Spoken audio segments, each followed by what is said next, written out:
Hi, my name is Cold Beer, and let's start with... I forgot the name of the game. Amnesia, the bunker. If you played Alien Isolation, then you know the drill here. There is a monster and it's chasing you. The bunker is a way smaller game than Alien Isolation, but it dwells on the same idea of an elusive monster inhabiting the same place as you. And if in Alien Isolation you found yourself in a giant space station, here you are trapped in a cramped underground tunnel net under the battlefield of the First World War. Don't forget that creators of Amnesia frictional games were the pioneers of horror games without weapons. Remember Penumbra? Yeah, that was a gem. So I have no doubt that developers of Alien Isolation took inspiration from the frictional games while creating their weaponless xenomorph game. And now frictional games took inspiration from Alien Isolation's monster, and the circle has closed. The game is really fun, although after seeing the monster a few times, it becomes less scary. So it becomes really playable by various pussies like us. It's a wonderful survival game, and if you like the concept, you are up for a treat. STALKER Bundle.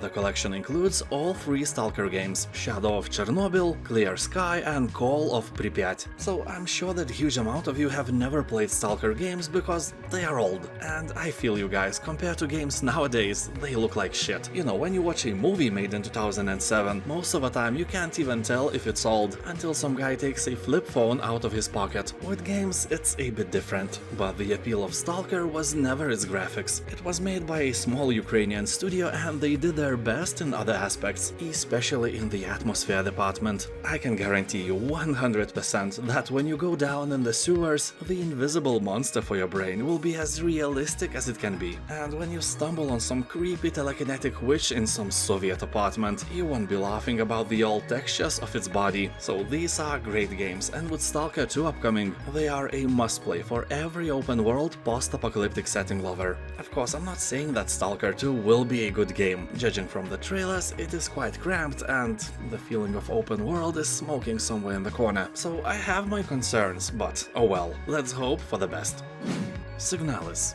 The game is set in a dystopian future where humanity has colonized the solar system. Sounds cool, but the totalitarian regime maintains an iron grip through aggressive surveillance and propaganda. Humanoid androids, known as replicas, live amongst the humans, acting as workers, civil servants, and protectors alongside the citizens they are designed to resemble. So that reminds me of Blade Runner, just before the war. The story begins as you awaken from cryostasis in a wrecked vessel. Now stranded on a cold planet, you have to set out on a journey into depths unknown. Keep in mind that this is a horror game, and I don't have jump scares in mind. It will pick your brain psychologically bit by bit. Although on Steam it has an overwhelmingly positive review score left by thousands of people, so it is definitely a hidden gem you should try. Dying Light Definitive Edition. This is a great deal which includes the full game and a huge expansion with a new story, vast original map and a customizable buggy to drive. Also 2 additional game modes, 2 additional quarantine zones, exclusive weapons and outfits. The game has an overwhelmingly positive review score on Steam and that makes at least 95% of all players happy with their purchase. Anyway, here you'll have to survive in a city ravaged by, obviously, zombie virus and freely roam around basking in its unique atmosphere. You will also use parkour skills to jump or climb buildings and reach remote areas. But the most dramatic shift in the world comes at the sundown, as you change from a hunter to a hunted. That is a terrifying experience and you would never leave the safe zone at night, but the best quests and rewards await you only when the darkness falls. Also, if you are used to taking free games from the Epic Store, you may already have it, so check your library. SOMA. Here you will explore an abandoned underwater facility in the bottom of the ocean. You don't know what happened here, where everybody is and what is your purpose. Although soon enough you will find out that you are not alone here. You will walk through creepy corridors, experience weird paranormal events and all the time feel the hundreds of meters of water above you. And not everybody you'll meet on this journey will be willing to give you a direction or two. Most of the inhabitants will be willing to make a potato salad out of you instead, so be careful. If you played any Amnesia game, be aware that SOMA's gameplay is basically the same, just set in absolutely different place. SOMA has a great story, cool ending, and is a masterpiece in general. Layers of Fear. He will assume the role of a painter who is trying to finish his masterpiece, but as he begins to paint, he starts having hallucinations, and so it begins. The game is grounded on problems like loneliness, alcoholism, and divorce. So if you are a lonely alcoholic who has just divorced, instead of playing this game, change your life for good. Start now, not tomorrow. You are a wonderful person, just help yourself. And now subscribe. This pep talk isn't entirely free. Anyway, if you think that this is a real horror game, you will be disappointed. It is not. The game has a few scary elements, especially jump scares, and the atmosphere of the unknown is shimmering in the air, but overall the game is more of a storyteller rather than a real horror game. It has beautiful visuals and amazing soundtrack, so give it a try.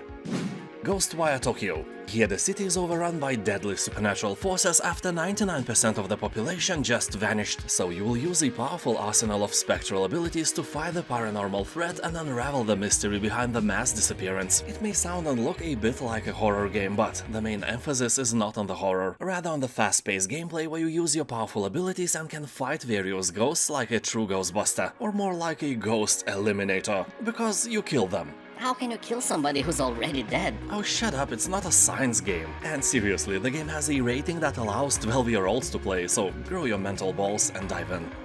Forgive Me Father 2. This is not just a boomer shooter, this is a Lovecraftian boomer shooter. After the financial success of the first part, which was absolutely amazing, they made another, probably even better game. He will journey once again into a malevolent world inspired by H.P. Lovecraft's legends, where madness awaits on every corner. You will embark on a dangerous mission as you continue the story of the character from the first game. Although you don't have to play the first part to enjoy the second. It's a shooter, not a visual novel, it's an absolutely standalone title. The game is very beautiful, retro, modernistic, with dark, comic-like art and gloomy, menacing atmosphere. And monsters you kill often turn into a bloody mist of organs and bones, and that is a very satisfying thing to experience. Bendy and the Dark Revival. The second part of Bendy and the Ink Machine was released 5 years after the success of its predecessor, and surprisingly it is even more loved by the puzzle and horror fans than the first part. On Steam it is close to an overwhelmingly positive title, and that is a thing you cannot ignore. You will play as Audrey as she explores the depths of a creepy animation studio that's gone completely mad, just like your alcoholic Uncle Steve who believes that Earth is in the shape of a vodka bottle. Yeah, flat earthers are such a thing of the past. Anyway, he will combat ink-tainted enemies, solve puzzles, and evade an ever-lurking ink demon while seeking your way back to the real world. You never know who or what is going to be around the next corner in this crazy realm of shadows and ink. Like in the first part, you will have to discover the truth, escape the studio, and above all, fear the ink demon, and survive. A wonderful game for your spooky evenings. Beautiful Desolation.